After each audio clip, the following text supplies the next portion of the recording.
సుమన్ టీవీలో మీ business promotions కోసం ఈ కింది నెంబర్ను సంప్రదించగలరు.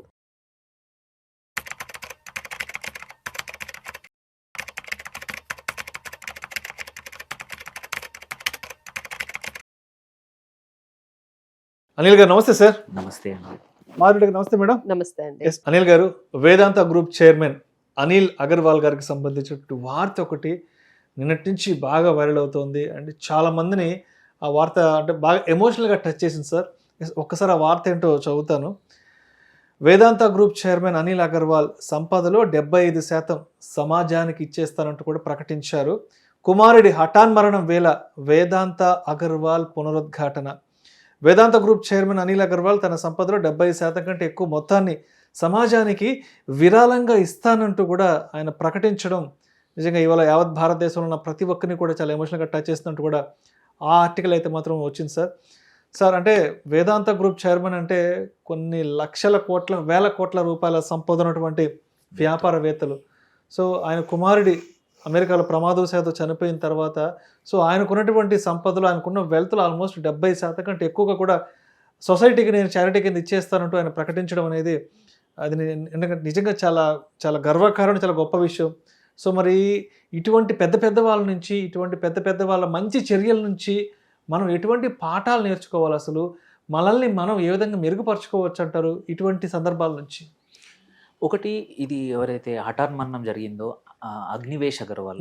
సో 49 సంవత్సరాలు ఒక స్కీ యాక్సిడెంట్లో జరిగిన ప్రమాదం వల్ల ఆయన ఇది జరిగింది.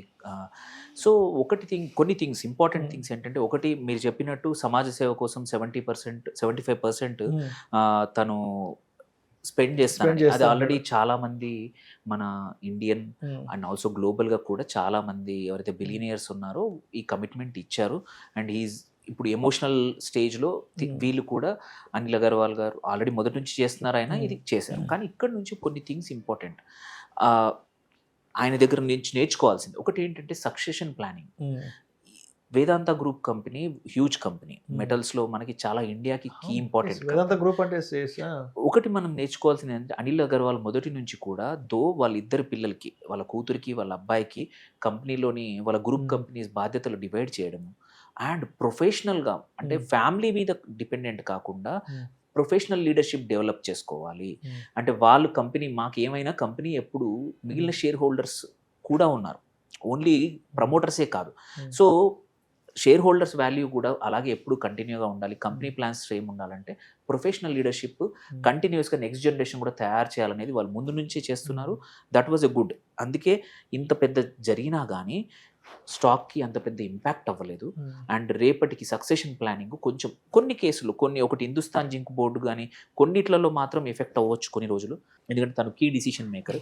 బట్ అదర్వైజ్ మాత్రం మనం కంపల్సరీ నేర్చుకోవాల్సింది ఏంటంటే, బిజినెస్ మ్యాన్ ఎవరైనా సరే succession planning is very important. ఎంత డబ్బులున్నా కొన్ని థింగ్స్ మనకు చెప్పి రావు, అది one important thing. Second important thing ఏంటంటే, లైఫ్ ఇన్సూరెన్స్ అండ్ కంటింజెన్సీ అనేది ఎంత ఇంపార్టెంటో తెలుస్తుంది. ఎంత డబ్బులున్నా నీ దగ్గర హాస్పిటలైజేషన్ ఇట్లాంటి యాక్సిడెంట్ అయితే నువ్వు కాపాడలేవు, డబ్బులు కాదు కాపాడేది. సో కొన్ని థింగ్స్ కంపల్సరీ ప్లానింగ్ అవసరం.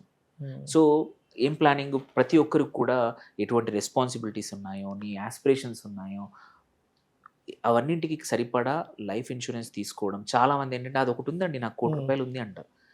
నీ ఈఎంఐలే 80 లక్షలు 70 లక్షలు ఉన్నప్పుడు నీకు వచ్చిన ₹1,00,00,000 అవిటికే పోతాయి, ఫ్యామిలీకి ఏం మిగులుతుంది? ఇది అంటే భరోసా కాదు అది. నువ్వు కరెక్ట్గా తీసుకోకపోవడం, just having just health insurance కానీ or life insurance is not correct.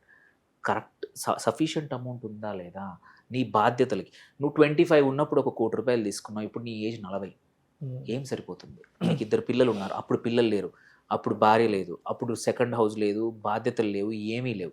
But now you have aspirations. పిల్లలు ఇద్దరిని ఫారిన్ చదివించాలి ఆర్ మంచి కాలేజీలో చదివించాలి అంటే అవి మనకేమైనా జరిగితే, ఇంత డబ్బులున్నా సడన్గా జరిగితే ఏమవుతుంది? ఎవరు కాపాడలేరు. సో అందుకోసం this shows that life insurance importance ఎంత ఇంపార్టెంటో. అండ్ థర్డ్ ఇంపార్టెంట్ ఏంటంటే కంటింజెన్సీ ప్లానింగ్. ఇవన్నీ ఉన్నా కానీ అన్ని ఇన్ఫర్మేషన్స్ ప్రాపర్గా కంటింజెన్సీ ప్రతి దానికి. అంటే కొద్దిసార్లు అంటారు మనం ఎందుకు చెడు ఆలోచించాలి ముందు అంటాం, బట్ చాలా ఇంపార్టెంట్. ఇప్పుడున్న పరిస్థితుల్లో మనం బయటికి వెళ్ళినా మన ప్రమేయం లేకుండా మనం ఇబ్బందులకు గురయ్యే అవకాశాలు చాలా ఉన్నాయి. అంటే మనం కరెక్ట్గా ఉండి దారిలో ప్రాపర్గా వెళ్తున్నా కానీ పక్కనోడోడో తప్పు వల్ల కూడా మనకి ఇబ్బందులు వచ్చాయి. ఆబ్వియస్లీ అవును. సో అందుకోసమే కంటింజెన్సీ ప్లానింగ్ కూడా, ఈ 3 థింగ్స్ ప్రతి ఒక్కరు నేర్చుకోవాలి. అండ్ థ్యాంక్ఫుల్లీ అనిల్ అగర్వాల్ గారు most of the things have done well. So ఆయన ఎమోషనల్గా ఇంత జరిగినా కానీ హ్యాండిల్ చేస్తూ ఉన్నారు. ప్యానిక్ క్రియేట్ చేయకుండా అంత కమ్యూనికేషన్ అంతా కూడా ట్విట్టర్ ద్వారా ఆయన్నే సొంతంగా పోస్ట్ చేస్తూ ఉన్నారు. దేర్ బై ఏంటంటే చూడండి ఎంత రెస్పాన్సిబుల్గా ఇంత జరిగింది, అది ఎవరు రిప్లేస్ చేయలేరు. అంత మన కళ్ళ ముందు పేరెంట్స్ కళ్ళ ముందు ఒక కొడుకు కూతురు ఇబ్బంది ఇట్లా పడితే మాత్రం చాలా కష్టం. బట్ స్టిల్ ఎంత స్టేబుల్గా ముందే ప్లాన్ చేసుకున్నారు. అన్నిటికీ ప్లాన్ ఉంది. సో అందుకోసం ప్రతి ఒక్కరు నేర్చుకోవాల్సిందంటే మీ లెవెల్లో మీకున్న యాసెట్స్కి మీకున్న బిజినెస్కి తగ్గట్టు succession planning and contingency planning and most important life insurance అనేది ఎంత ఇంపార్టెంటో తెలుస్తుంది. Right sir. సో మాధవిరెడ్డి గారు, మరి మీరేం చెప్తారు? వేదాంత గ్రూప్ చైర్మన్ అనిల్ అగర్వాల్ నిజంగా ఆయన చేసిన పోస్ట్ అనేది వాళ్ళ దేశంలో ఉన్న ప్రతి ఒక్కరిని కదిలించింది. అంటే లైఫ్ ఎంత uncertain, anything can happen with anyone అండి. సో నేను రీసెంట్ గా ఇలానే ఒక రిటైర్మెంట్ కపుల్స్ అందరికీ కూడా ఒక సెషన్ తీసుకున్నాను అనమాట. సో అక్కడ వాళ్ళందరికీ ఒక విల్, అంటే ఈ ప్రోగ్రామ్ ద్వారా ఈ కాన్సెప్ట్, అంటే యాజ్ ఎ ఫైనాన్షియల్ ప్లానింగ్ మేము చాలా విషయాలు మాట్లాడతాం. రిటైర్మెంట్ ప్లానింగ్ మాట్లాడతాం, ట్యాక్స్ ప్లానింగ్ ఉంటుంది, రిస్క్ మేనేజ్మెంట్ ఉంటుంది, ఇన్సూరెన్స్ ప్లానింగ్ ఉంది, ఇంకా రకరకాల ఇన్వెస్ట్మెంట్స్ గురించి, డెట్ మేనేజ్. బట్ ఎప్పుడు కూడా ఈ ప్రోగ్రామ్ లో మేము ఎప్పుడు ఎస్టేట్ ప్లానింగ్ గురించి మాట్లాడలేదండి. Estate planning is most important. ఈ విషయంగా మేము అందరినీ కూడా ఎడ్యుకేట్ చేయాలనుకుంటున్నాము ఈ పర్టికులర్ మీడియం ద్వారా. సో ఎస్టేట్ ప్లానింగ్ అంటే ఏంటంటే చాలా మంది మన ఇండియన్స్ అండి, ఎస్పెషల్లీ మిడిల్ క్లాస్ వాళ్ళు కానీ లేకపోతే పెద్ద పెద్ద వాళ్ళు చూడండి, ఆయన అంత పర్ఫెక్ట్ గా చేశారు కాబట్టి ఆ సిచ్యువేషన్ ని కొంతవరకు హ్యాండిల్ చేయగలిగారు. అంటే మిగతా వాళ్ళకి ఆ ఇన్సిడెంట్ అనేది ఇంపాక్ట్ అవ్వకూడదు అని ఆయన మాక్సిమం ట్రై చేశారు.